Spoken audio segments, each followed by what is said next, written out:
Я родилась в Узбекистане, в Ташкентской области. И вот в 2007 году мы переехали в Крым. На тот момент мне было 11.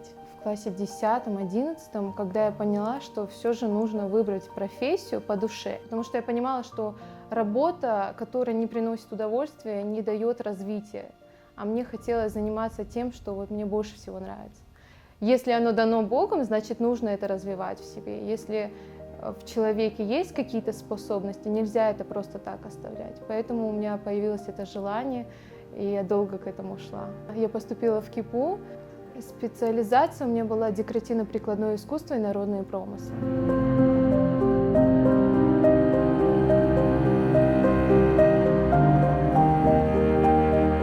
Я в основном начала работать, затрагивая тему нашего народа. В какой-то момент я поняла, что если у меня есть возможность говорить о нем, как я могу, то есть через искусство, то мне стоит заниматься этим и продолжать работать в таком направлении, рассказывать другим о своем народе, рассказывать о красоте своего народа, о Крыме. Поэтому я вот часто именно направляю свое искусство к своим истокам. У меня есть несколько ценных работ. Одна из них — это работа, называется «Айнини». Вот именно с этой работы все и началось. То есть я начала работать, затрагивая тему крымских татар, да, то есть историю крымских татар, культуру крымских татар. И вторая работа — это называется «Айлем». Она мне очень близка и дорога, наверное, потому что я рисовала портрет своей семьи. У меня был платок, который передался мне от моей прабабушки. Я этот платок примеряла, и у меня возникла такая идея, почему бы не нарисовать крымскую татарку в этом платке.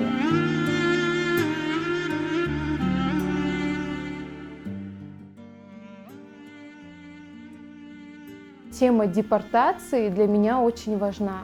Я думаю, что для любого человека важна история своего народа. Я слушала часто крымско-татарские песни на тему депортации, слушала все эти истории, как было тяжело, и вот оно все это накопилось во мне, как эмоции, вот выплескалось все вот в одно время, и вот после этого появилась работа «Урал-Дага». Я часто пытаюсь делать некий акцент на каких-то элементах, то есть они неспроста появляются. И Харалгач — это, ласточки, да, они сыграли здесь роль как бы предвестники того, что нужно возвращаться туда, откуда ты родом.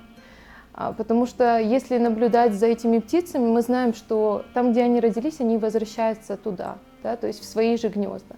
И вот именно ласточки, они вот как символ того, что скоро мы вернемся на свою родину.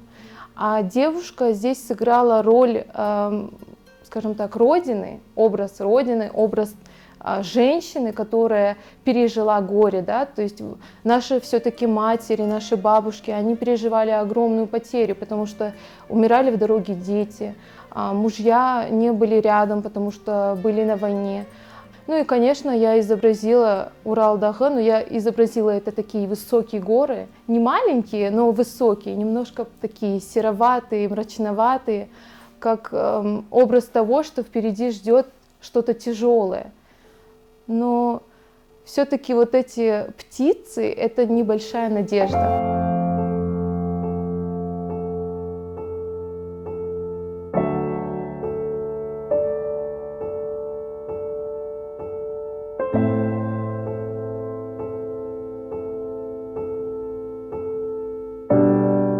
Все, что мне рассказывал мой дедушка, все, что мне рассказывала моя Анашка, Беташка и так далее, это все вот хранилось в памяти, и мне хотелось бы делиться этим. Дедушку вспоминаю очень тепло, потому что вечерами мы обычно собирались, и он рассказывал всякие истории.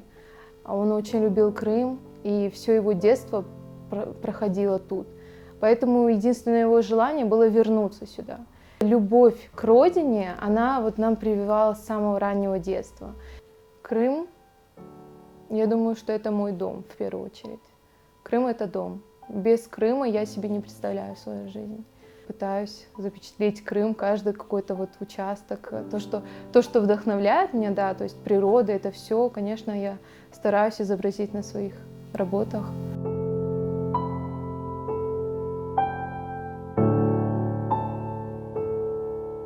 Горы — это вот то, что мне нравится. Мне нравится просто вдохновляться ими, смотреть. И вот пока что, побывав в Крыму в разных уголках, я больше всего влюбилась, наверное, в Харадах.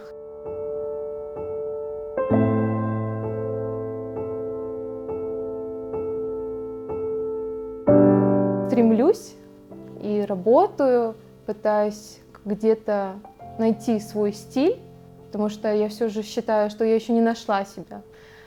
Но я жду, что все-таки в будущем с Metal.Sa я надеюсь, что когда-нибудь я сделаю свою выставку, и, возможно, после этого ко мне и придет это признание, может быть, меня заметят, и когда-нибудь мое имя будет наряду с такими известными именами, как крымские наши художники, крымские татары, как Зарема Трасинова и другие. То есть это вот вдохновляет, их работа вдохновляет.